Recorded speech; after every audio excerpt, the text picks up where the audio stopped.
ரோமர் நிருபத்திலே இவ்வாறாக வாசிக்கிறோம், நீதிமான் ஒருவனாகிலும் இல்லை, நீதிமான் ஒருவனாகிலும் இல்லை.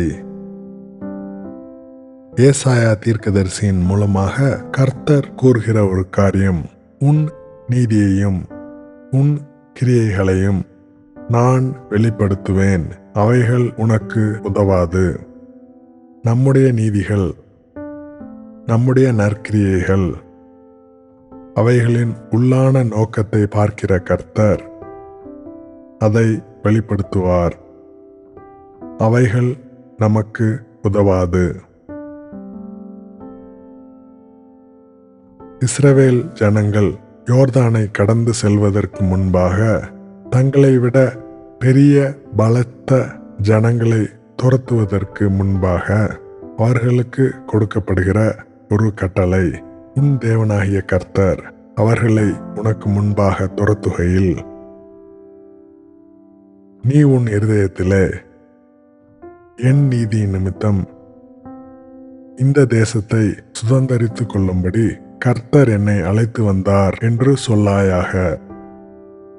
நமக்கு கிடைத்த வெற்றி நமது நீதி நிமித்தம் கிடைத்தது அல்ல.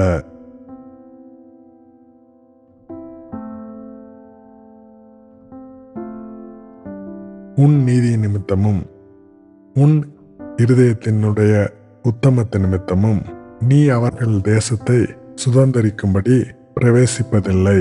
ஆபிரகாம், ஈசாக்கு, யாக்கோபு என்னும் உன் பிதாக்களுக்கு கர்த்தர் ஆணையிட்டு சொன்ன வார்த்தையை நிறைவேற்றும்படியாக உன் தேவனாகிய கர்த்தர் அவர்களை உனக்கு முன்பாக துரத்தி விடுகிறார்.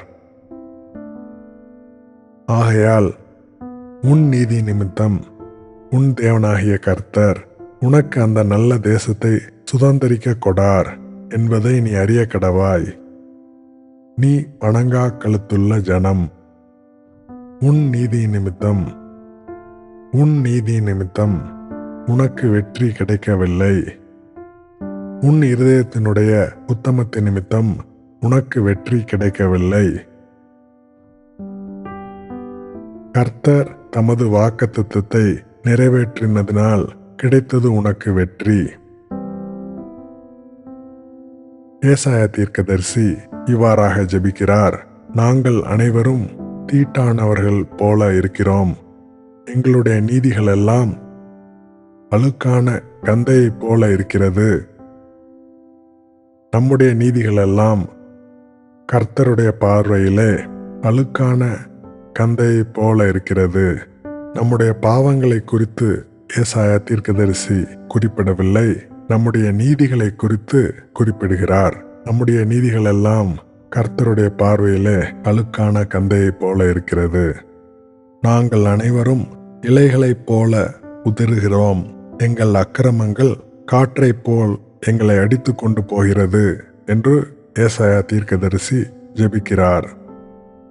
சங்கீதக்காரன் இவ்வாறாக ஜெபிக்கிறார், ஜீவனுள்ள ஒருவனும் உமக்கு முன்பாக நீதிமான் அல்லாததினாலே அடியேனை நியாயந்தீர்க்க பிரவேசியாதேயும்.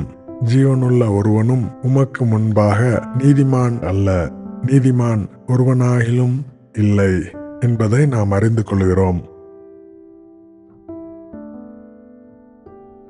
தானியேல் இவ்வாறாக ஜெபிக்கிறார், என் தேவனே, உம்முடைய செவியை சாய்த்து கேட்டருளும். உம்முடைய கண்களை திறந்து எங்கள் பாலிடங்களையும் உமது நாமம் தரிக்கப்பட்டிருக்கிற நகரத்தையும் பார்த்தருளும். நாங்கள் எங்கள் நீதிகளை அல்ல, உம்முடைய மிகுந்த இரக்கங்களையே நம்பி எங்கள் விண்ணப்பங்களை உமக்கு முன்பாக செலுத்துகிறோம். இதே வார்த்தைகள் ராபோஜன பந்தியில் சேர்வதற்கு முன்பாக ஏறெடுக்கப்படும் தாழ்மை பிரவேச ஜெபத்தில் காணப்படுகிறது. இரக்கமுள்ள கர்த்தாவே, எங்கள் சுயநீதியை நம்பி நாங்கள் உம்முடைய பந்தியில் சேர துணியாமல் உம்முடைய அளவற்ற இரக்கத்தையே நம்பி சேர்கிறோம். எங்கள் சுயநீதியை நம்பி நாங்கள் உம்முடைய பந்தியில் சேர துணியாமல் உம்முடைய அளவற்ற இரக்கத்தையே நம்பி சேர்கிறோம் என்று ஜெபிக்கிறோம்.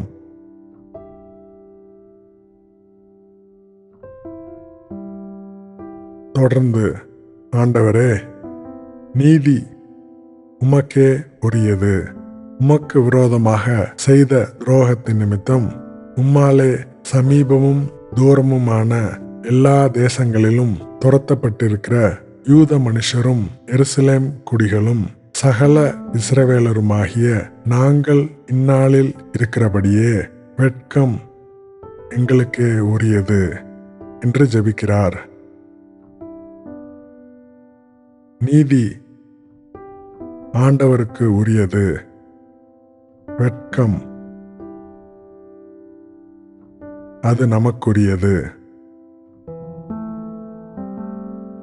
அப்போஸ்தலனாகிய யோவான் எழுதின 1 நிருபத்திலே வாசிக்கிறோம், நமக்கு பாவம் இல்லை என்போமானால் நம்மை நாமே வஞ்சிக்கிறவர்களாயிருப்போம், சத்தியம் நமக்குள் இராது.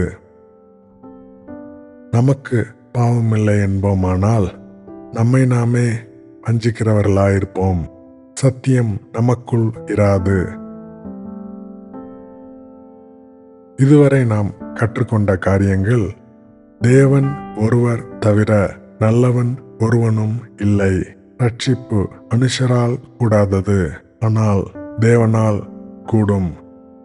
நித்திய ஜீவன், பரலோக ராஜ்யம் நீதிமான்களுக்கு மட்டுமே, ஆனால் நீதிமான் ஒருவனாகிலும் இல்லை.